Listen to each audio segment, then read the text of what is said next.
Hello everyone, I am Deepika and welcome back to the HP Amit education, जो provide करवाता है आपको डिफरेंट एग्जाम्स के लिए ऑनलाइन क्लासेस। आज की इस वीडियो में हम जैन धर्म के बारे में पढ़ेंगे। बौद्ध धर्म के बारे में हमने प्रीवियस वीडियो में डिस्कस कर लिया था, तो आप चाहें तो प्लेलिस्ट में जाकर उस वीडियो को पहले देख सकते हैं। जैन धर्म, अब जैन धर्म में जो ये जैन शब्द है ये कहाँ से निकला? ये संस्कृत भाषा के जिन शब्द से निकला था जिसका अर्थ था विजेता।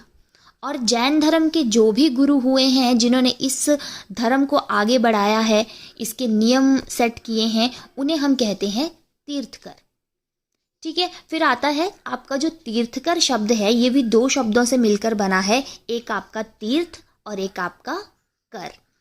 तीर्थ का मतलब होता है, जैसे हम भी हिंदी भाषा में बहुत यूज़ करते हैं शब्द को, तीर्थ करने के लिए जा रहे हैं, तीर्थ यात्राएं करने के लिए जा रहे हैं हम।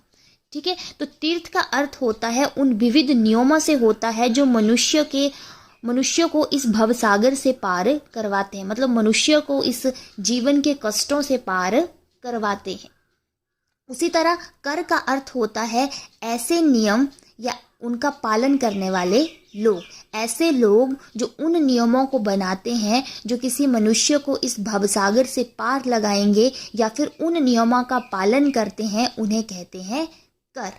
ठीक है, तो इन दोनों शब्दों को मिलाकर तीर्थकर का मतलब होता है ऐसे व्यक्ति जो ऐसे नियम बनाते हैं या फिर उन नियमों का पालन करते हैं जो किसी मनुष्य को इस संसार के दुखों से दूर करता है या फिर इस संसार के भवसागर से पार लगाता है, उन्हें कहते हैं तीर्थकर। और तीर्थकर जो होते हैं वो हम जैन धर्म के गुरुओं को कहते हैं। उसके बाद आता है कि जैन धर्म में टोटल कितने गुरु हुए हैं? 24 हुए हैं, यानी कि 24 तीर्थकर हुए हैं। जिस तरह आपके सिख धर्म में 10 गुरु हुए हैं, उसी तरह जैन धर्म में 24 तीर्थकर यानी कि गुरु हुए हैं। इनके जो पहले तीर्थकर थे वो थे ऋषभदेव, जो कि एक राजा थे। इनका ये वर्णन कि ऋषभदेव एक राजा थे वो हमें अपने वैदिक, आपका जो एक वेद है ऋग्वेद में मिलते हैं, जो कि हमारा सबसे प्राचीन वेद है। ऋग्वेद में हमें लिखा हुआ मिलता है कि ऋषभदेव एक राजा थे तथा इन्होंने अपने पुत्र भरत के लिए अपना राज्य त्याग दिया था, तथा आगे चलकर ये भरत के नाम पर ही, ये जो ऋषभदेव का बेटा था भरत, इनके नाम पर ही हमारे देश का नाम भारतवर्ष पड़ा। हम पढ़ते भी आ रहे हैं बचपन से कि भारत का नाम जो है वो राजा भरत के नाम पे पड़ा। ठीक है, तो ये वो राजा है, ऋषभदेव के पुत्र हैं भरत, जिनके नाम पर हमारे देश का नाम भारत पड़ा। और ऋषभदेव हमारे जैन धर्म के पहले तीर्थकर थे, ये भी आपने याद रखना है, वेरी इंपॉर्टेंट। आगे जैन धर्म के टोटल 24 तीर्थकर हमने पढ़े। ठीक है, 24 में से फर्स्ट तीर्थकर आपके इंपॉर्टेंट है ऋषभदेव, और उसके बाद आपका 23वें और 24वें जो तीर्थकर हैं वही इंपॉर्टेंट है, वहाँ से ज़्यादा क्वेश्चन पूछे जाते हैं। बाकी तीर्थकरों को मैं एक बार आपको पिक्चर दिखा देती हूँ, अगर आपने सारे पढ़ने हैं तो आप सारे पढ़ सकते हैं, लेकिन इंपॉर्टेंट जो हैं वो पहले 24वें और 23वें हैं। ये हैं आपके टोटल 24 तीर्थकर और साथ ही साथ में इनके प्रतीक। तो प्लीज़ प्रतीक सारे तो नहीं, लेकिन आपका जो पहले ऋषभदेव हैं और आपके 23वें और 24वें जो आपके तीर्थकर हैं, इनके प्रतीक भी काफ़ी पूछे जाते हैं। ठीक है, तो एक बार आप इनको देख लेना। ऋषभदेव जिन्हें आदिनाथ भी कहा जाता है, इनका वृषभ है। फिर अजीतनाथ आते हैं जिनका प्रतीक गज है। फिर संभवनाथ आते हैं जिनका अश्व है। फिर अभिनंदन नाथ आते हैं जिनका कपि है। उसके बाद आपका सुमति नाथ आते हैं, पदम प्रभु आते हैं, आपके सुपार्श्व नाथ आते हैं, चंद्र प्रभु हैं, सुविधि नाथ हैं, शीतल नाथ हैं, श्रेयांश नाथ हैं, पूज्य नाथ हैं, विमल नाथ हैं, अनंत नाथ हैं, धर्मनाथ हैं, शांतिनाथ हैं, कुंथुनाथ हैं, अरनाथ हैं, मल्लीनाथ हैं, मुनि सुव्रत हैं, नेमीनाथ हैं, अरिष्ट में नेमी हैं, पाशर्वनाथ हैं, और उसके बाद आपके महावीर स्वामी हैं। तो यहाँ से आप पाशर्वनाथ जी का प्रतीक भी याद रखना, सर्पफण इनका था और महावीर जी का था सिंह। और बाकी आपके पहले 5 भी आप प्लीज़ याद कर लेना, इनके भी आप प्रतीक याद करके रखना, ये कई बार पूछे जाते हैं, लेकिन मोस्ट इम्पॉर्टेंट है आपके ऋषभदेव और लास्ट के दो आपके पाशर्वनाथ और महावीरनाथ। अब डीपली हम सिर्फ दो ही आपके तीर्थकरों के बारे में पढ़ेंगे, एक आपके पाशर्वनाथ और एक महावीर स्वामी। जैसा कि हमने पीछे वाली पिक्चर में देखा कि आपके जो पाशर्वनाथ थे वो 23वें नंबर के तीर्थकर थे और इनका जो प्रतीक था वो सर्पफण था। आगे इनके पिता का नाम अश्वसेन था, माता का नाम बामा था, पत्नी का नाम प्रभावती था तथा 30 वर्ष की आयु में इन्होंने गृह त्याग कर दिया था, मतलब घर को छोड़कर ये भक्ति करने के लिए निकल गए थे। उसके बाद उन्हें ज्ञान की प्राप्ति होती है समेत पर्वत पर, और ज्ञान की प्राप्ति के पश्चात इन्होंने कुछ कार्य किए, जैसे कि इन्होंने नारियों को भी धर्म में प्रवेश करवाया, जो स्त्रियां थी उनको भी धर्म में प्रवेश करवाया। स्त्रियों के लिए स्त्री जैन संघ की स्थापना की। उसके बाद वैदिक कर्मकांड की आलोचना भी इन्होंने की, साथ ही साथ में जाति प्रथा की भी इन्होंने आलोचना की थी। तो ये कुछ कार्य हैं जो आपके पाशर्वनाथ ने करवाए हैं जो इम्पोर्टेंट है। उसके बाद इन्होंने टोटल 4 शिक्षाएं दी थी कि मनुष्यों को इन शिक्षाओं का पालन करना चाहिए और इन्हीं के आधार पर अपना जीवन व्यतीत करना चाहिए, जैसे कि उसे हमेशा सत्य बोलना चाहिए, उसे अहिंसक रहना चाहिए, उसे अस्तेय में रहना चाहिए, मतलब अस्तेय मतलब किसी भी प्रकार की चोरी ना करना, ना किसी भी बात की चोरी रखना।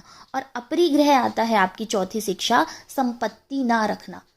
जितनी आवश्यकता है या फिर खाना जितने से आपको खाना मिल जाता है, 2 टाइम का खाना आपको मिल जाता है, उतनी ही संपत्ति या फिर बिल्कुल भी संपत्ति अपने पास ना रखें। ये 4 शिक्षाएं उन्होंने दी थी, सत्य, अहिंसा, अस्तेय और अपरिग्रह। उसके बाद आता है जो महावीर के माता पिता थे, जो महावीर स्वामी जी आपके 24वें तीर्थकर रहेंगे, वो पाशर्वनाथ के ही अनुयायी थे। तो उसके आपके महावीर के माता पिता भी पाशर्वनाथ जी के पास जाते थे। तो महावीर स्वामी के ऊपर बहुत ज़्यादा पॉजिटिव जो एक इम्पैक्ट है वो पाशर्वनाथ जी का बना, और वो भी उन्हीं के बताए हुए कदमों पर चलना उन्होंने शुरू कर दिया। और आगे चलकर आपके 24वें तीर्थकर यानी कि जैन धर्म के अंतिम तीर्थकर भी कौन बनते हैं? स्वामी महावीर। नेक्स्ट आते हैं आप हमारे 24वें तीर्थकर या फिर आपके जैन धर्म के अंतिम तीर्थकर महावीर स्वामी। अब आता है महावीर स्वामी का जन्म कब हुआ था? 540 ईसा पूर्व, या फिर कहीं पे हमें 599 ईसा पूर्व भी मिलता है। ये कंट्राडिक्शन रहता है दोनों में, किसी बुक्स पे आपको 540 मिलेगा, कहीं पर 599 ईसा पूर्व मिलेगा। स्थान इनका था जहाँ पे इनका जन्म हुआ था कुंडग्राम, वैशाली, बिहार में। इनके पिता का नाम सिद्धार्थ था, माता का नाम इनकी त्रिशला था, इनके बचपन का नाम वर्धमान था और इनकी पत्नी का नाम यशोदा था। इनकी पुत्री का नाम प्रियदर्शना था और साथ ही साथ में इनके जो प्रथम शिष्य बने, जो कि उनके दामाद भी बने, उनका नाम था जमाली। आपके महावीर स्वामी को ज्ञान की प्राप्ति जंबिक ग्राम में ऋजुपालिका नदी के किनारे साल वृक्ष के नीचे बैठे हुए हुई थी। जंबिक ग्राम में एक ऋजुपालिका नदी के किनारे एक वृक्ष था, साल का वृक्ष, उसके नीचे इन्हें ज्ञान की प्राप्ति हुई थी। साथ ही साथ में इन्होंने अपना ज्ञान प्राप्ति के पश्चात अपना प्रथम उपदेश कहाँ पे दिया था? राजगृही वराकर नदी के तट पर।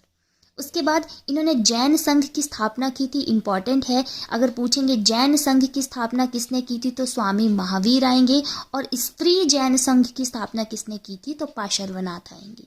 इन्होंने जैन संघ की स्थापना पावापुरी में की थी। इन्होंने अपनी जितनी भी शिक्षाएं दी वो प्राकृत भाषा में दी, और बाद में इनका मृत्यु या फिर जिसे हम बोलते हैं निर्वाण की प्राप्ति इन्हें 527 या 568 ईसा पूर्व में पावापुरी में हुई थी। तो यहाँ पर भी 2 डेट्स चलती हैं, जो 540 मानते हैं वो अलग निर्वाण की डेट मानते हैं और जो 599 मानते हैं वो अलग मानते हैं। ठीक है, तो 527 या 468 BC में इनकी डेथ हो गई थी, इन्हें निर्वाण प्राप्त हो गया था पावापुरी में। तो ये कुछ इम्पॉर्टेंट है आपके महावीर स्वामी से रिलेटेड। एक और चीज़ आपने यहाँ पे याद रखनी है कि महावीर स्वामी का प्रतीक चिन्ह क्या था? सिंह था। जो पीछे मैंने आपको 24 तीर्थकर करवाए वहां पर लिखा हुआ था, इनका जो प्रतीक चिन्ह था वो सिंह था। आगे आता है कि जैन धर्म की सभाएं, जिस तरह बौद्ध धर्म की 4 सभाएं हुई थी, सम्मेलन हुए थे, उसी तरह जैन धर्म की भी 2 सभाएं हुई है। इसकी पहली सभा जो हुई है वो पाटलिपुत्र में हुई है। इसका समय काल है 300 ईसा पूर्व यानी कि 300 BC, जिसकी किसने ये करवाई थी, किसने बुलाई थी, वो थे राजा चंद्रगुप्त मौर्य, और अध्यक्षता की थी इसकी स्थूलभद्र ने। अब पहली सभा में बहुत इंपॉर्टेंट चीज़ जैन धर्म में हुई है। पहली ही सभा में आपका जैन धर्म जो है वो 2 भागों में बंट गया है, दिगंबर और श्वेतांबर। ठीक है, आगे दिगंबर के जो अनुयायी होंगे वो दिगंबर जैन धर्म के कहलाएंगे, और श्वेतांबर के जो होंगे वो श्वेतांबर जैन धर्म के कहलाएंगे। इनके जो अध्यक्ष थे, जो आपके स्थूलभद्र थे, वो किसके अध्यक्ष बने, श्वेतांबर के जैन धर्म के बने। और आगे एक भद्रबाहु आते हैं एक और, वो किसके जो हैं वो बनते हैं अध्यक्ष आपके दिगंबर, जो एक इसका विभाजन होकर बन गया जैन धर्म का पार्ट, दिगंबर जैन धर्म के। तो आपने सिंपल याद रखना है कि किस सभा में कब जो है आपका जैन धर्म का विभाजन हुआ था। तो पाटलिपुत्र की पहली सभा में आपके जैन धर्म का विभाजन दिगंबर और श्वेतांबर में हो गया था। सेकंड जैन सभा जो हुई थी वो हुई थी बल्लभी, गुजरात में, जिसका समय है 512 ईस्वी यानी कि 512 AD। इसकी जो अध्यक्षता की थी, ये किस राजा ने बुलाई थी उसका पता नहीं है, लेकिन ये अध्यक्षता जो की थी इसकी वो की थी श्रमा श्रमण ने, जिसकी अध्यक्षता की थी श्रमा श्रमण ने। और इसमें कार्य क्या हुआ है, इस समय जैन साहित्य यानी कि जैन लिटरेचर जो हम प्रीवियस वीडियो में पढ़ चुके हैं, 12 अंग, 12 उपअंग, 10 प्रकीर्ण, 6 छेद सूत्र, 4 मूल सूत्र आदि का जो है वो यहाँ पर रचना की गई थी। हमने उस वीडियो में बहुत अच्छे से देखा है कि अंग क्या है, उपांग क्या है। आप चाहें तो प्लेलिस्ट में जाकर उस वीडियो को देख सकते। तो पहली जैन सभा में क्या हुआ, जैन धर्म का विभाजन हो गया दिगंबर और श्वेतांबर में। और दूसरी जैन सभा में क्या हुआ, जैन साहित्य का जो है वो रचना की गई, जैन लिटरेचर बनाया गया, 12 अंग, उपांग, प्रकीर्ण, छेद सूत्र और मूल सूत्र। इसी तरह जैन धर्म से रिलेटेड जितनी भी इम्पॉर्टेंट चीज़ें थी वो हमने आज देख ली। अब सबसे बड़ी दिक्कत की यहाँ क्या बात आती है, जैन धर्म और बौद्ध धर्म में हम महात्मा बुद्ध और स्वामी महावीर के बीच में कंफ्यूज हो जाते हैं कि क्या किसका बचपन का नाम था, किसके माता का नाम क्या था, पिता का नाम क्या था, किसे कब ज्ञान प्राप्त हुआ, कहाँ पे किसने उपदेश दिया। तो इन दोनों चीज़ों में बहुत ज़्यादा कंफ्यूज हो जाते हैं पेपर में, एक महात्मा बुद्ध और एक महावीर स्वामी से। तो अब हम क्या करेंगे, इन दोनों का एक कंपैरिजन करेंगे जिसमें आपको एकदम क्लियर हो जाएगा कि महात्मा बुद्ध के बारे में क्या है और महावीर स्वामी जी के बारे में क्या है। तो अब हम महावीर स्वामी और महात्मा बुद्ध के बीच में एक कंपैरिजन करेंगे। सबसे पहले तो महावीर स्वामी जैन धर्म से रिलेटेड हैं और महात्मा बुद्ध आपके बौद्ध धर्म से रिलेटेड हैं। महावीर स्वामी का जन्म जो हुआ है वो 540 या फिर 599 ईसा पूर्व में हुआ है, जबकि महात्मा बुद्ध का जो जन्म है वो 563 या 566 ईसा पूर्व में हुआ था। दोनों के टाइम पीरियड में कंट्राडिक्शन है।